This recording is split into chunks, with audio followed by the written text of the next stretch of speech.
જૂનાગઢ જિલ્લાના કેશોદમાં શ્રી સ્વામિનારાયણ મંદિર ખાતે શ્રાદ્ધ નિમિત્તે મહાઆરતી તથા મહાપ્રસાદ રાખવામાં આવ્યો હતો। શ્રાદ્ધ માટે પ્રવર્તતી માન્યતાઓ પ્રમાણે શ્રાદ્ધ એટલે કે પિતૃઓના આત્માની શાંતિ માટે દાન ધર્મ કરવાનો અવસર, કાગવાસ એટલે કે કાગડાને ખીર પૂરી ખવડાવી પિતૃઓને તર્પણ કરવાનો અવસર, સ્વજનના મૃત્યુ પછી વારસ તરીકે 16 વર્ષ શ્રાદ્ધ કરી ઋણ અર્પણ કરવાનો અવસર, તો પિતૃપક્ષ 15 થી 16 દિવસનો કાળ હોય છે। એવી માન્યતા પ્રવર્તે છે કે આ પખવાડિયામાં પૂર્વજોના આત્માની શાંતિ માટે શ્રાદ્ધ વિધિ કરવાથી પિતૃઓ બહુ સંતુષ્ટ થાય છે। ત્યારે જુદી જુદી માન્યતાઓ મુજબ લોકો પિતૃઓના આત્માની શાંતિ માટે શ્રાદ્ધ કરતા હોય છે। ત્યારે આજરોજ કેશોદના જૂના પ્લોટ ખાતે આવેલ શ્રી સ્વામિનારાયણ મંદિર ખાતે ભગવાન શ્રી સ્વામિનારાયણનું શ્રાદ્ધ રાખવામાં આવ્યું હતું। સ્વામિનારાયણ મંદિરના પૂજારી ચંદુભાઈ ગોટેચાના જણાવ્યા મુજબ ભગવાનનું શ્રાદ્ધ હોતું નથી, પરંતુ શ્રાદ્ધ નિમિત્તે હરિભક્તો ભેગા થાય, ભજન કીર્તન, ભોજન પ્રસાદ, આરતી વગેરેનો લાભ લે, દર્શનાર્થી ઉપસ્થિત રહે તે હેતુથી શ્રાદ્ધ કરવામાં આવે છે। ત્યારે આજરોજ યોજાયેલા શ્રાદ્ધ નિમિત્તે ભગવાન શ્રી સ્વામિનારાયણ ભગવાનને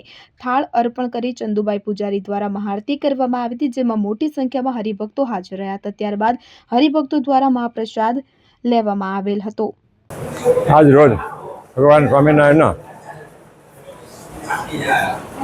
સ્વામિનારાયણના શ્રાદ્ધ નિમિત્તે હરિભક્તોને મહાપ્રસાદનું આયોજન કરેલ છે।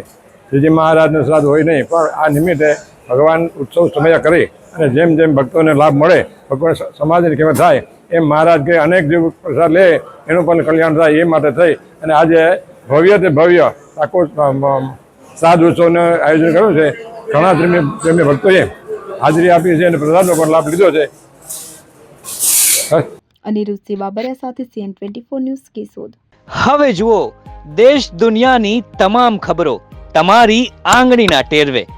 ઉઠાવો મોબાઈલ અને Google Play Store પરથી ડાઉનલોડ કરો અમારી CN24 ન્યૂઝ મોબાઈલ એપ।